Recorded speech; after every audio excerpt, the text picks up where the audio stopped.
Hello everyone, welcome back to the channel. Today we're diving into a complex and controversial topic that has sparked intense debate and speculation across media and political circles, centered on the idea of Trump using force to take over Venezuela.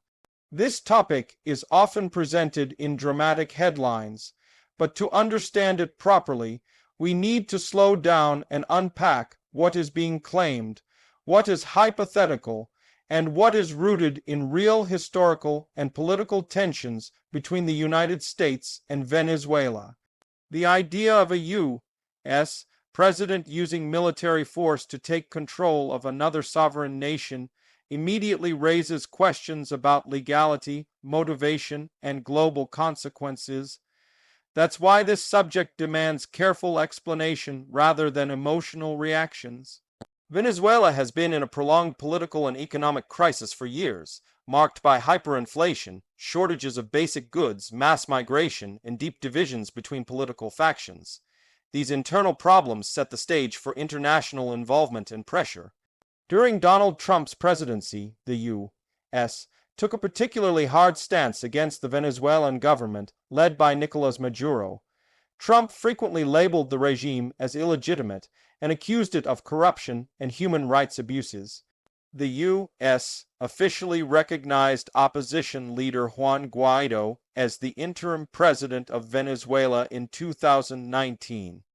This move was supported by several allied nations, but strongly rejected by Maduro and his supporters.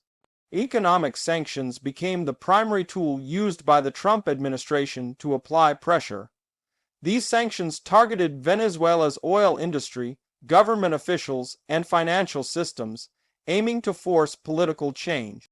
At various points, Trump publicly stated that all options are on the table, including military options. While no direct invasion occurred, these statements fueled speculation about possible use of force. The phrase "Trump uses force to take over Venezuela" often comes from exaggerated interpretations of these statements combined with leaked reports and anonymous sources, suggesting internal discussions about military intervention. It's important to understand that discussing military options does not automatically mean a plan is in motion. U.S. administrations frequently consider multiple scenarios without acting on them. Still, the mere suggestion of military action had serious implications. It heightened tensions in the region and alarmed neighboring countries who feared instability and conflict.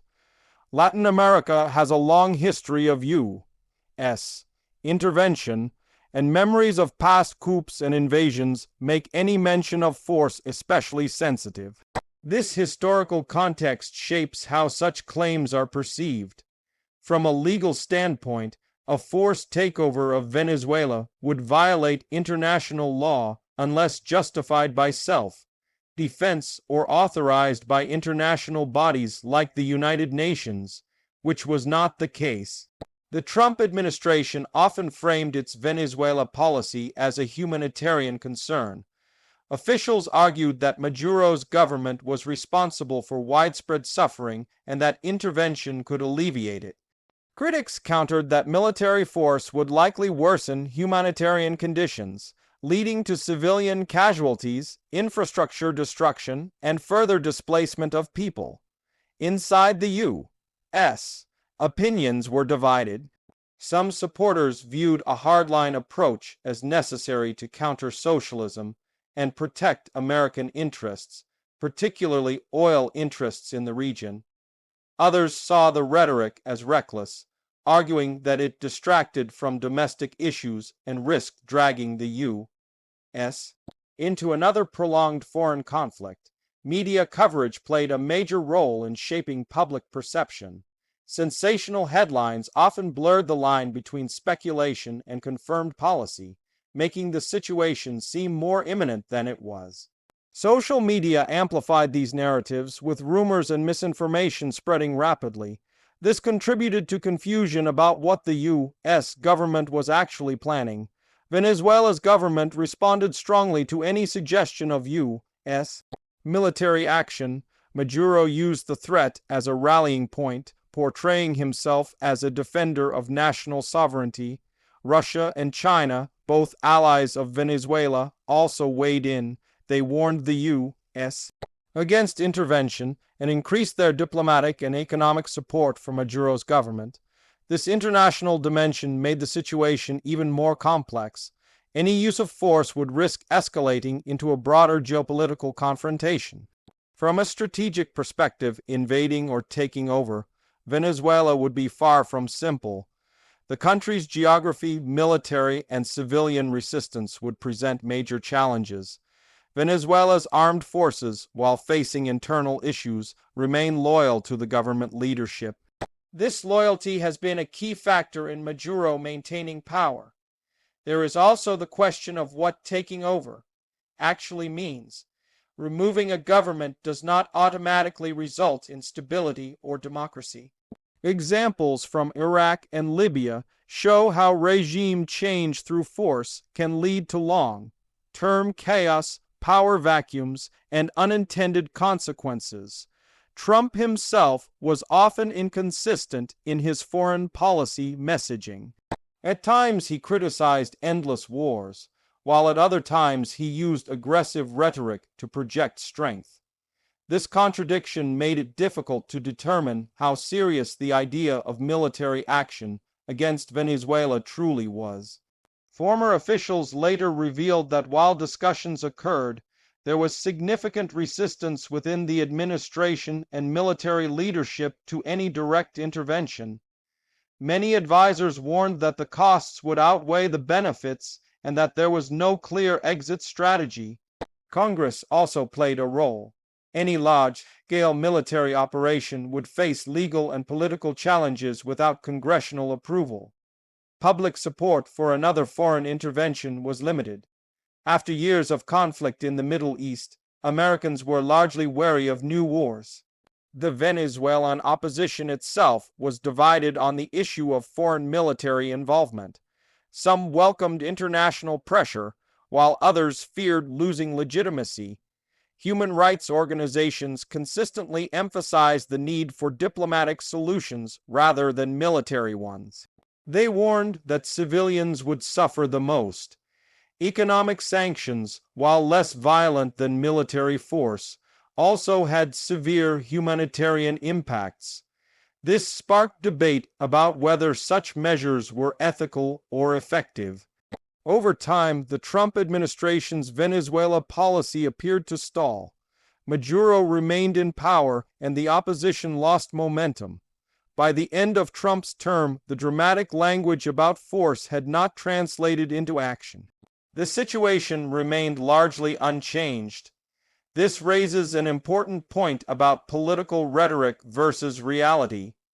Bold statements can dominate headlines without leading to concrete outcomes. The phrase "Trump uses force to take over Venezuela" is therefore more of a narrative construct than a factual description of events. It reflects fears, assumptions, and media framing rather than an actual military campaign. Understanding this distinction is crucial for viewers trying to make sense of global politics in an age of information overload. It also highlights how powerful figures can influence international discourse through words alone. When analyzing such claims, it's essential to look at official actions, legal constraints, and institutional resistance, not just speeches or tweets. The story of U.S. Venezuela relations during Trump's presidency is one of pressure without resolution. It shows the limits of unilateral power in a multipolar world where alliances and international norms still matter. It also demonstrates how internal crises in one country can become global issues. For Venezuela, the biggest challenges remain domestic: rebuilding institutions, restoring the economy, and addressing humanitarian needs. Foreign intervention, whether military or economic, cannot substitute for internal political solutions. For the United States, the episode serves as a case study in how foreign policy rhetoric can escalate tensions without delivering results. It also raises questions about the responsibility of leaders to communicate carefully on matters of war and peace. In the end, the idea of Trump forcibly taking over Venezuela remains hypothetical and unrealized.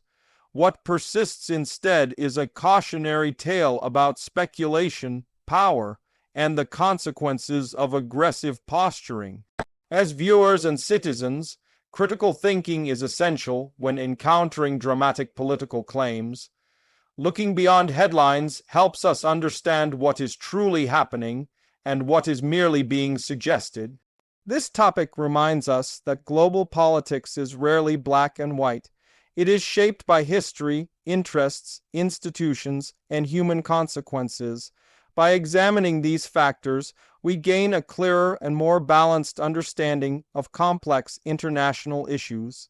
And with that perspective, we can better evaluate similar claims that may arise in the future. Thank you for staying through this detailed explanation, and as always, staying informed is the first step toward meaningful discussion.